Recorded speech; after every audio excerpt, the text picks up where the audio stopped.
स्वः तत्सवितुर्वरेण्यं भर्गो देवस्य धीमहि धियो यो नः प्रचोदयात्। ॐ भूर्भुवः स्वः तत्सवितुर्वरेण्यं भर्गो देवस्य धीमहि धियो यो नः प्रचोदयात्।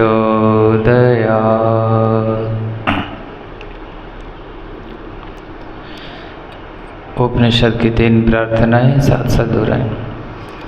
ॐ तमसो मा ज्योतिर्गमय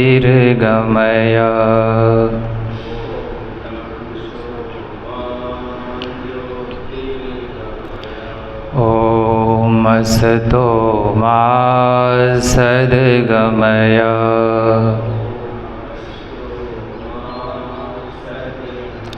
ॐ मृत्योर्मामृतं गमय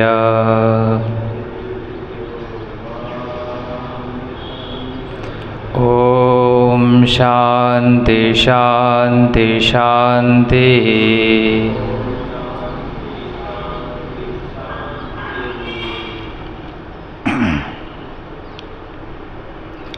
सर्वप्रथम हम सब ने मिलकर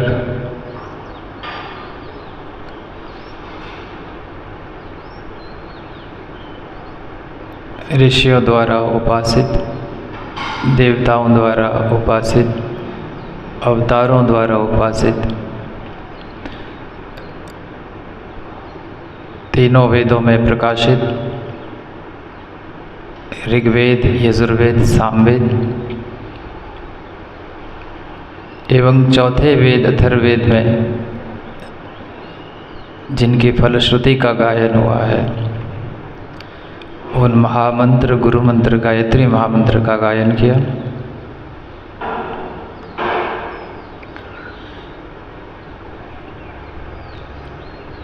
एक बार एक कार्यक्रम के दरमियान एक व्यक्ति ने, जिन्होंने पहले से गायत्री मंत्र पर अपना अधिकार मनी मन समझ रहा था, उनके मन में एक जिज्ञासा उठी। उन्होंने एक प्रश्न किया कि गायत्री महामंत्र का तो सस्वर उच्चारण हो ही नहीं सकता। गायत्री मंत्र को खुलेआम गाना, खुलेआम बोलना, उच्च स्वर में उच्चारण करना, ये तो निषिद्ध माना जाता था। आखिर ऐसी क्या बात हो गई कि इनको गाने की जरूरत पड़ी सार्वजनिक स्थलों पर? तो उस समय मेरे मन में अनायास एक समाधान आया गुरुदेव की प्रेरणा से कि गायत्री महामंत्र ऋग्वेद में भी आया है, यजुर्वेद में भी आया है और सामवेद में भी आया। ऋग्वेद में गायत्री मंत्र का आना इस बात को प्रमाणित करता है कि गायत्री महामंत्र आत्मकल्याण का सूत्र है। ऋग का मतलब होता है आत्मकल्याण, उसी से बना ऋग्वेद। और जब आत्मकल्याण के लिए इसका हम स्मरण करेंगे, जप करेंगे, तो या तो मानसिक होना चाहिए या उपांशु होना चाहिए या अजपा स्तर का होना चाहिए। ये बात सही है, लेकिन इस मंत्र को ऋषियों ने यजुर्वेद में भी दोहराया, सेम मंत्र को। और यजुर्वेद का संबंध कर्मकांड से है, यज्ञ आदि कर्मों से है। तो यज्ञ आदि कर्मकांड के दरमियान इसका उच्चारण ऋषियों के द्वारा किया जाता रहा होगा। अगर वो मौन मानसिक आहुति भी देते होंगे गायत्री महामंत्र की सहायता से, तो एक क्षण के लिए मान लेते हैं कि चलिए स्वर इसका उच्चारण वर्जित है। अब आते हैं सामवेद। साम कहते हैं गायन को, सस्वर उच्चारण को, गायन को। छंदबद्ध तरीके से जब किसी मंत्र का, किसी श्लोक का, किसी ऋचा का गायन होता है तो उसको साम कहा जाता है। और भगवान श्री कृष्ण गीता में कहते हैं वेदोहम सामवेदोस्मि, यानी वेदों में मैं सामवेद हूँ। और सामवेद में गायत्री महामंत्र का उद्धरण इस बात का प्रमाण है कि भगवान श्री कृष्ण भी इस बात की पुष्टि करते हैं, इस बात में अपनी सहमति देते हैं कि इस मंत्र का गायन भी हो सकता है जब लोक कल्याण की बात होगी, लोक मंगल की बात होगी, जन जागृति की बात होगी। अगर हम मन ही मन गायन इसका करेंगे तो इससे जो ध्वनि उत्पन्न होती है वो शायद केवल मेरा कल्याण करके रह जाए, लेकिन सत्स्वर उच्चारण करने से वातावरण का परिशोधन होता है, वायुमंडल का परिष्कार होता है। इसलिए अगर हम लोगों ने गायन भी किया तो यह निषिद्ध नहीं माना जा सकता है, ये वेद सम्मत है, ये भागवत समर्थित है। अब गायत्री मंत्र के विषय में आज एक और छोटी सी बात का हम लोग जिक्र करें।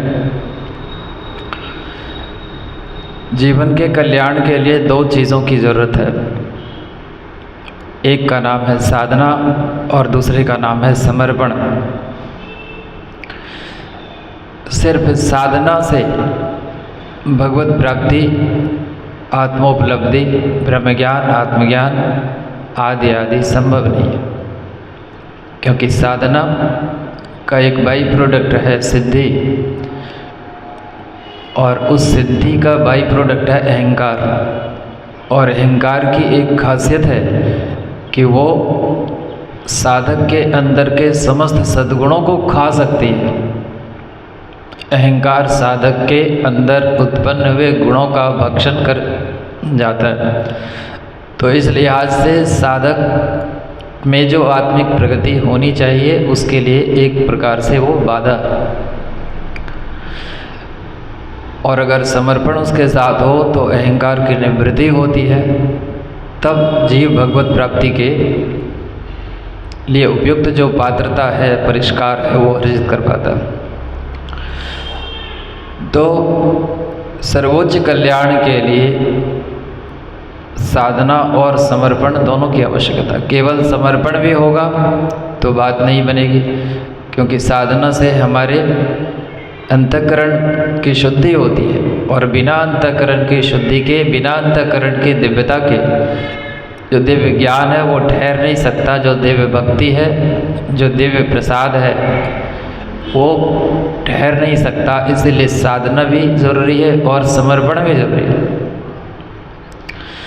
और ये गायत्री महामंत्र साधना भी है और समर्पण भी है।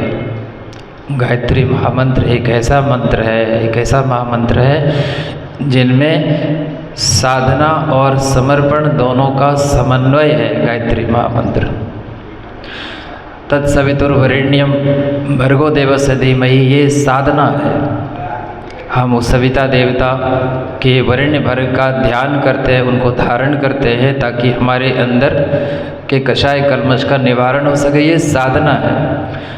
और धियो यो न प्रचोदयात्, वह परम सत्ता, वह परम तत्व, वह परमात्मा, परम पिता परमेश्वर, वो जगन माता हमारी बुद्धि को सन्मार्ग की ओर प्रेरित करे, यानी हमारा पूरा रिस्पॉन्सिबिलिटी अपने ऊपर ले ले, हमारी सारी जिम्मेदारी को अपने ऊपर ले ले, और वह बलपूर्वक, धियो यो न प्रचोदयात् का मतलब होता है हठात, बलात्, यानी ज़बरदस्ती किसी चीज़ को अच्छे रास्ते में प्रेरित कर देना, उसको कंपेल कर देना।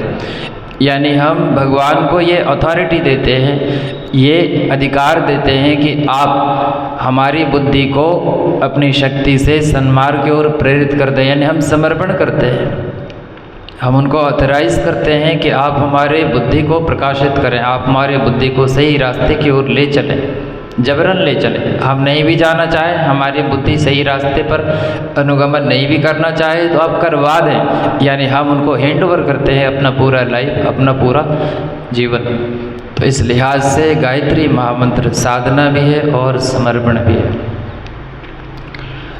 अब उपनिषद के 3 महावाक्य। सर्वप्रथम तमसो मा ज्योतिर्गमय।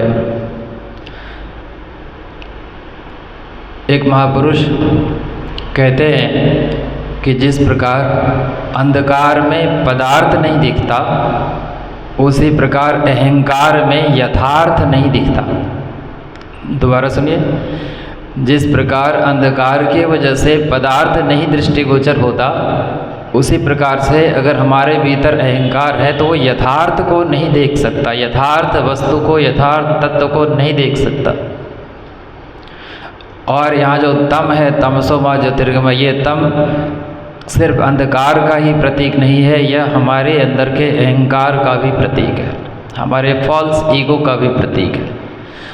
तो इस प्रार्थना में ऋषि इस बात की ओर साधकों को इशारा करते हैं कि हम अहंकार का विसर्जन कर सकें, अहंकार से निरहंकारिता की ओर प्रस्थान करें। पहला सूत्र। पश्चात असतो मा सद्गमय। असत का एक अर्थ हम लोग लगा सकते हैं झूठ, और सत का मतलब लगा सकते हैं सत्य। तो असत से सत्य की ओर चलने का मतलब हम सिर्फ झूठ ना बोले, केवल सच बोले, ये नहीं हो सकता। ऋषि का अर्थ इतना संकुचित नहीं हो सकता। उनका इशारा इससे कुछ उम्दा है, ऊंचा है। ऋषि ये कहना चाहते हैं कि असत का मतलब होता है हमारी ज्ञानेंद्रियों के द्वारा, साथ ही साथ हमारी छठी जो ज्ञान इंद्रियां हैं, मन, यानी इन 6 इंद्रियों के द्वारा जो हमें ज्ञान प्राप्त होता है, जो अनुभव में आता है, जो दृष्टि में आता है, वो सब असत है।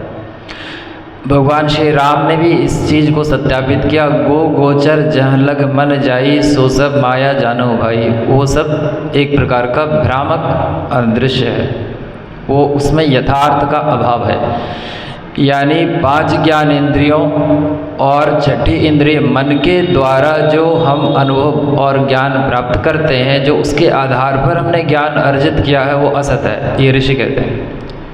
हमने अगर मन के द्वारा, कानों के द्वारा, आँखों के द्वारा जो भी ज्ञान प्राप्त किया है, वो असत है ऋषियों की नज़र में। तो फिर इससे ऊपर उठे जो मूल तत्व है, जिसका ज्ञान केवल हमारी चेतना से हो सकता है, हमारे सोल से हो सकता है, हमारे स्पिरिट से हो सकता है, हम उस ज्ञान तक पहुँचें, उस सत्य वस्तु तक, तत्व तक पहुँचें, उस तत्व ज्ञान को हम प्राप्त करें। तीसरी प्रार्थना, मृत्योर्मा अमृतम गमय। ये मृत्यु क्या है? मृत्यु का मतलब है वस्त्र परिवर्तन।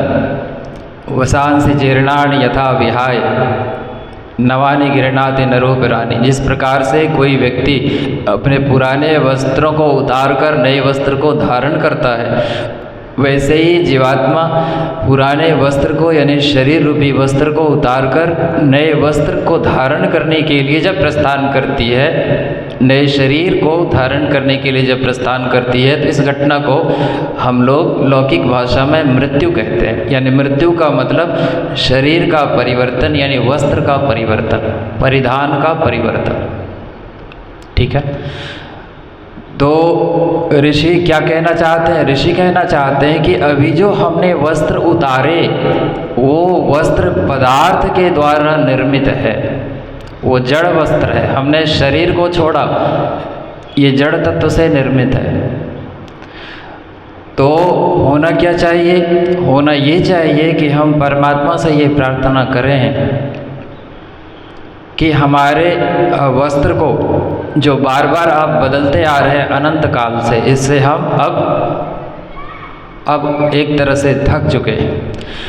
अब आप कोई ऐसा दिव्य वस्त्र हमको धारण कराइए जो कभी उतरे ही ना। एक ऐसा वस्त्र जो उतरने का कोई चांस ना हो, जिसके उतरने की कोई संभावना ना हो। और उस दिव्य वस्त्र को चैतन्य वस्त्र कहते हैं, और उस चैतन्य वस्त्र को चैतन्य शरीर कहते हैं, और उस चैतन्य शरीर को कैवल्य देह कहते हैं, उसको हंस शरीर कहते हैं। यानी हम इस स्थूल शरीर, सूक्ष्म शरीर, कारण शरीर, महाकारण शरीर से ऊपर उठकर उस कैवल्य देह की प्राप्ति करें, हंस देह की प्राप्ति करें, परमहंस देह की प्राप्ति करें। ये ऋषियों का कहना है, विचार है इस महावाक्य के जरिए कि मृत्योर्मा अमृतम गमय, क्योंकि जब तक जड़ वस्त्र हम धारण किए हुए रहेंगे तब तक इस वस्त्र को हमको उतारना पड़ेगा, यानी हमारी मृत्यु होगी, ये सुनिश्चित तथ्य है। तो हमको वस्त्र अच्छा वाला चाहिए, महंगा वाला चाहिए, सुंदर चाहिए, उम्दा चाहिए, यानी पूरा एरिस्टोक्रेटिक हाईटेक वस्त्र चाहिए हमको। जैसे हम देखते हैं कि किसी का वस्त्र कम कीमत का है, किसी का ऊंचे कीमत का है। हमने सुना है बड़े बड़े जो लोग हैं, जैसे रजत शर्मा जी लोग जो कोट पहनते हैं आपकी अदालत में, वो लाखों रुपए की आती है। अमिताभ बच्चन जी लोग जो कोट पहनते हैं लाखों रुपए की आती है, वो इटली से बन के आती है या पेरिस से बन के आती है। तो हम जिस प्रकार से यहाँ पर एक सामान्य व्यक्ति 1000 का भी कोट पहन लेता है और असाधारण व्यक्ति लाखों का कोट पहनता है, लाखों का परिधान पहनता है, उसी प्रकार जगन माता ने 8.4 million types of apparels have formed, यानी 84 लाख प्रकार के वस्त्रों को उन्होंने बनाया है। और उसी वस्त्र में एक वस्त्र है हमारा वस्त्र, यानी मानव का देह, और अन्य इसी क्रम में including this human body total 8.4 million यानी 84 लाख प्रकार के जो शरीर हैं वो महामाया के द्वारा निर्मित यानी पदार्थ निर्मित वस्त्र है। तो मृत्योर्मा अमृतम गमय, यानी हमको दशहरा का टाइम है, दीपावली का टाइम है, उत्सव का माहौल है, हमको नया कपड़ा चाहिए और ऐसा कपड़ा चाहिए जो उतरे कभी ना, क्योंकि कपड़े को उतारना ही अगर मृत्यु है, अगर वस्त्र परिवर्तन ही मृत्यु है, तो हमें ऐसा वस्त्र दे दो माँ जो कभी उतरे ना। ये उपनिषद की 3 प्रार्थनाओं का भाव था। अब एक भजन हो जाए।